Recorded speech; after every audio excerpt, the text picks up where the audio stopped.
All right, today we're going to pull back the curtain on a really crucial part of the financial world, how auditors investigate a company's equity and, what its directors are getting paid.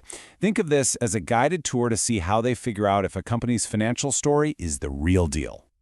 So here's our game plan. We're going to start with the auditor's core mission, then we'll get into decoding share capital. After that, we'll investigate reserves and pay, and finally, we'll look at how they verify the official records that, tie everything together. And this is our roadmap for the journey. Seriously, think of it like our investigation board in a detective movie. Everything we talk about today is going to connect right back to this diagram. It shows you exactly how an auditor systematically picks apart the financial heart of a company. Okay, first things first. Every single good investigation has to start with a clear objective. Before an auditor even glances at a single number, they need to know their mission. What exactly are they trying to accomplish here? And there it is, straight up. The goal is really twofold. First, it's about figuring out what could possibly go wrong, the risks, in these very specific accounts. And second, it's about laying out the step-by-step process, the procedures, they'll use to check that everything is as it should be. It's all about spotting potential problems and knowing exactly how to test for them. So what are auditors actually testing? They're testing something called assertions. You see, every single number you see in a financial report is basically a claim made by the company's management. An assertion is them saying, hey, we have this much money in reserves. The auditor's job? To go out and gather the evidence to prove whether or not that claim is actually true. All right, let's move on to our first big area of investigation and see how this all works in the real world. We're going to start at the very beginning with the foundation of any company's structure, its share capital. An auditor doesn't just see a single number for share capital and call it a day. No way. They have to break it down. They're looking at ordinary shares versus preference shares because they give investors totally different rights. They dig into something called the share premium, and we'll get to that in a sec, and they make sure everything is disclosed properly. Each one of these little components tells a different piece of the company's ownership story. Let's zero in on this one because it's a biggie. Share premium.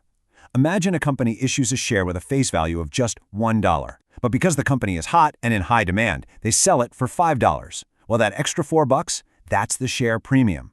It's a really powerful sign of what investors think of the company. For an auditor, a growing share premium suggests strong market confidence, but if it suddenly drops, that could be a major red flag.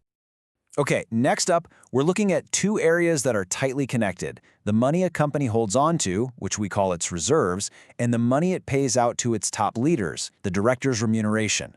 This is all about tracking how value is kept inside the company and how it's handed out. Now, these two areas, they need a slightly different approach. When it comes to reserves, the auditor is checking things like the legality of dividend payments. They're also making sure that the statement of changes in equity, or SOCIE, is accurate. That statement tracks all the changes in a company's wealth over time. But for directors' pay, it's all about making sure the payments were actually authorized and then disclosed correctly. Transparency here is absolutely critical for the shareholders. So how does an auditor actually check what the directors are paid? Well, it gets very hands-on. First, they literally read the employment contracts to see what was promised. Then they match those numbers to the actual payroll records to see what was paid out. And finally, they check all of that against company law to make sure every required detail has been shared with the public. It's just a clear, logical trail of evidence. So we've looked at capital, we've looked at reserves, and we've looked at pay. But where does the auditor find the ultimate proof for all this stuff?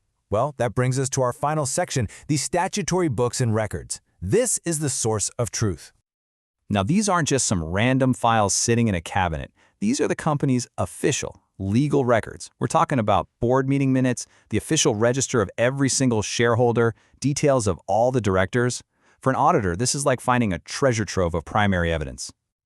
And that is exactly why these records are so important. Think about it.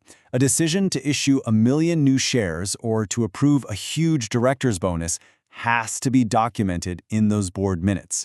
By digging into these books, an auditor can confirm that the financial transactions we see were properly authorized from the very top. So let's bring our investigation board back into view one last time. As you can probably see now, it's not just a bunch of separate boxes. The statutory records, they provide the hard evidence for the share capital. The decisions written down in those records directly affect the reserves and authorize what the directors get paid. It's one big, interconnected system, and a good audit means understanding how every single piece locks together. So let's end on this thought. An audit is so often seen as just checking to make sure the numbers add up, a math problem. But as we've just seen, it goes so much deeper than that. It's really about verifying the entire story a company is telling the world about itself. The numbers, they're just the language. The real challenge is confirming that the story is true.